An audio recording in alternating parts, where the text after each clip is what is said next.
As a kid, I was 100% Team Summer. I craved swimming pools, beaches, sunscreen, and those giant freezies that hurt your fingers if you held them too long. I anticipated time with friends, hours spent in the sprinkler, and events like sports day or trips to Cultus Lake. In fairness, summer was pretty great. Though I'm biased, given what my summers used to be like, most of my most treasured memories come from the summer, both in and out of school. When you approached the end of a school year, there was a feeling in the air, which nothing could compare to. Every moment was dripped in anticipation, and school itself became more fun, packed with special days and trips, sports day among them. Each year was designed to end on a high note. This is to say nothing of summer break itself. Given the 2-month-long holiday, why wouldn't it be any kid's favorite season? Summer was also the time I saw family. I'd go to Creston every year, spending a month or more living with my grandparents. Aunts and uncles were up there as well. And so the days would be packed with trips to the lake or hours in my great-uncle's swimming pool. I had cousins to play with, best friends who live next door and who I'm still friends with, and more besides. However, as I've become an adult, my perspective has changed. Unless you're a teacher, those 2-month holidays are a thing of the past, and work schedules can deviate little from the rest of the year. When it comes to this summer, I worked more than ever. Taking pet sitting gigs, I didn't have any time to visit the beach or the swimming pools. This isn't to say it was a bad summer, as it was warm and I had plenty of exercise with the dogs in my care. But there wasn't any fanfare beyond the charms of the season itself, which left me to see summer without any bias. It's pleasant, certainly, but I can no longer call it my favorite season. That honor goes to fall, which is the most enjoyable to me regardless of what I'm doing. If the end of the school year engenders positive feelings, so does the start of it. Though a part of me would always be sad summer was over, there was something magical about a new year or a fresh start. I still have those memories of school supply shopping, picking out my backpack and the erasers with the funkiest patterns. You got to see your friends, you were given a new teacher, and assignments were set at easy mode for the first couple of weeks. There's the season itself though, and even when I was still Team Summer, fall was always special to me. As a writer and creative, it's the time when I feel most inspired. I don't have the heat giving me stupid brain. But more than that, there's a feeling which only autumn can create. Mist-shrouded streets, rain against the window, candlelit rooms, and trees that look like paintings.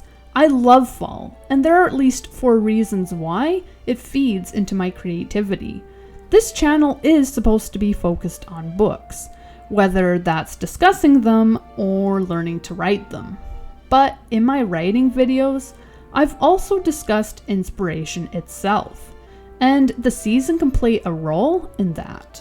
I'm not saying autumn has to be your favorite season, but I still want to share the effect it has on me.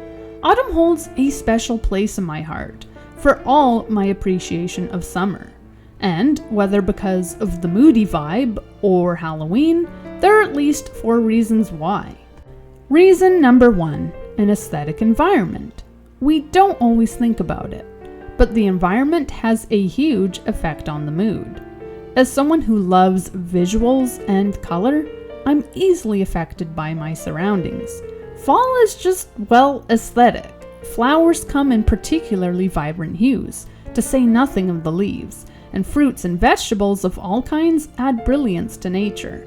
Crisp red apples begin to grow, as do fall's most iconic of plants, pumpkins, which are then carved into jack-o'-lanterns. The landscape is simply gorgeous in the fall, and that makes me want to write. The temperature is comfortable too. There are still days when you can get away with a t-shirt, but it's never too warm, and it's easy to throw on a hoodie. You won't be going swimming as much. But there's none of the draining chill of winter. Instead, any cooler air is brisk, waking you up more than anything, and those icier drafts complement the lingering warmth. Then you have the evenings. Yes, it rains more, but again, it's picturesque when it does. The sky might be smudged in gray, but nothing else, not even a brilliant blue sky, will make the changing leaves pop more. Winding down a rainy road, surrounded on all sides by fiery leaves, is exhilarating, even if you get a bit wet. Fall has the best of both worlds. It's warm enough that you can get outside and soak in nature, but cold enough, especially in the evenings, for hunkering down before a fire or clasping a hot chocolate to your chest while you huddle beneath a blanket. Fall, more than anything, is atmospheric, which is incredibly conducive to creativity. Number 2, more outings in nature. As noted in my last point, a big draw of fall is nature itself. In the autumn, my family and I get out more often to do activities specific to the season. Visits to the pumpkin patch, walks through prehistoric-sized sunflower fields, and brief dips into the corn maze. We enjoy forest walks year-round, but they pack an extra punch in the fall.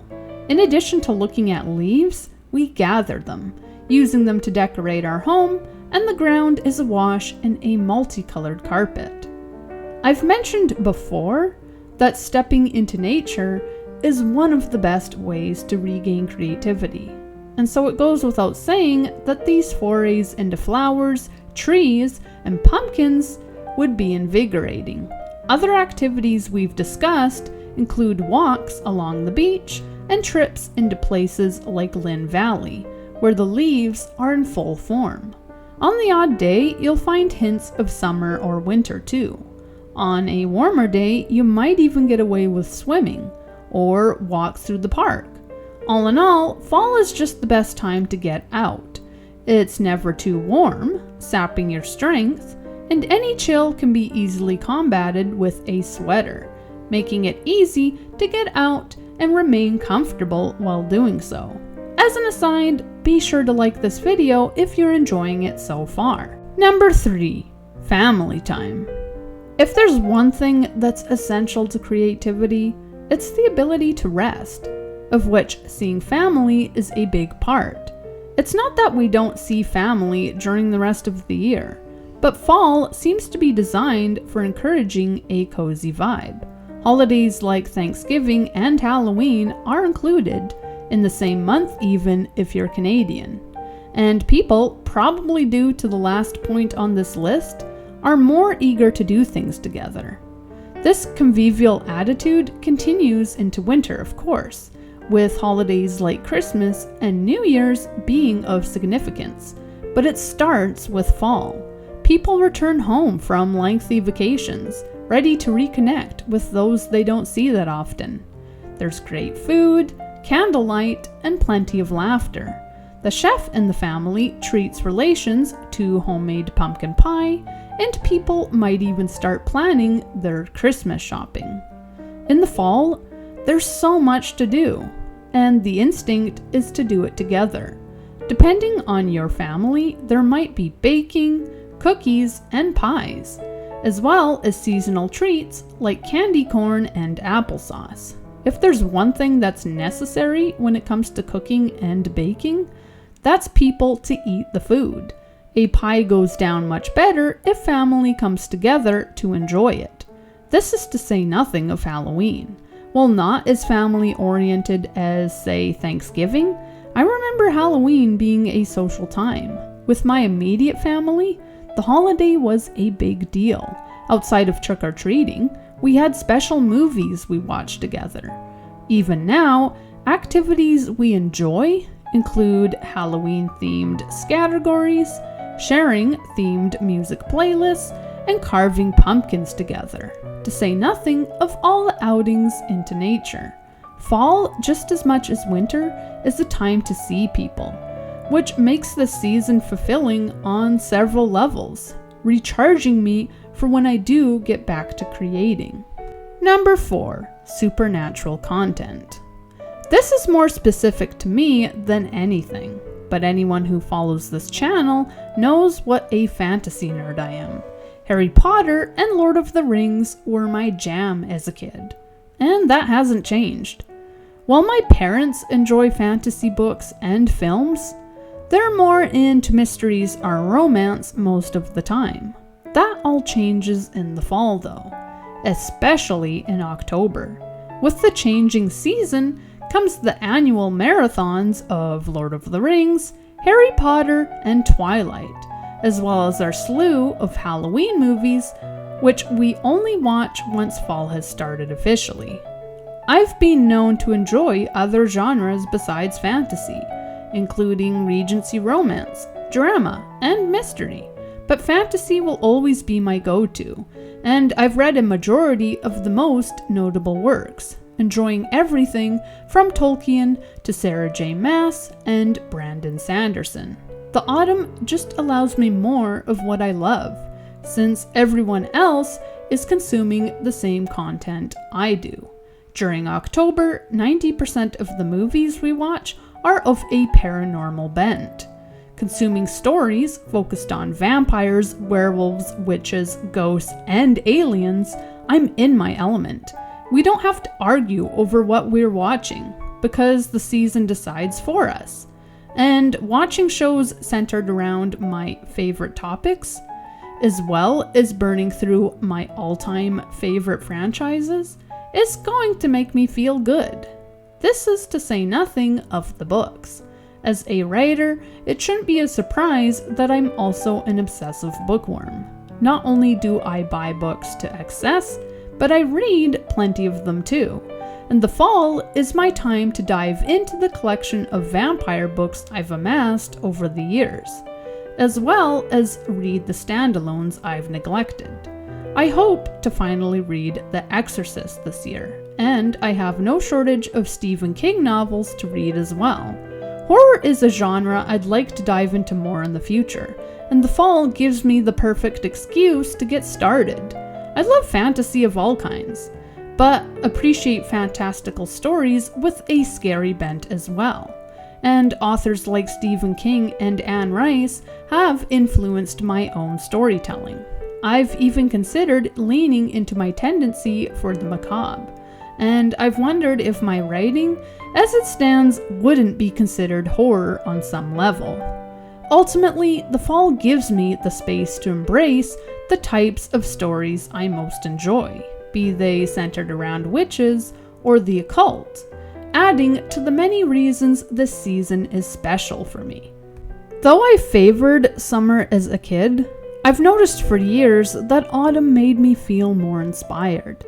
Fall has always had a special place in my heart, and it's now my favorite season of all time, as evidenced by not only my enthusiasm for everything associated with it, but by the fact I literally have autumn leaves tattooed around my arm.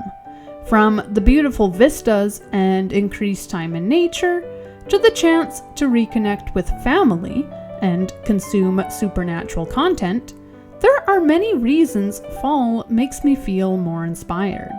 This is often the time of year when I feel encouraged to start new projects outside of my current writing or YouTube journey, or at least to make plans for them, if now isn't the right time.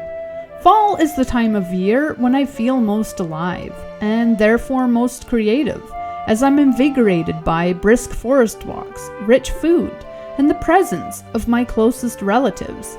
Autumn is an opportunity for me to recharge and refill my creative well, and for both the reasons I've listed and the merits it provides on its own, it will always be a special time of year for me. Of course, what would fall be without a cozy book or two?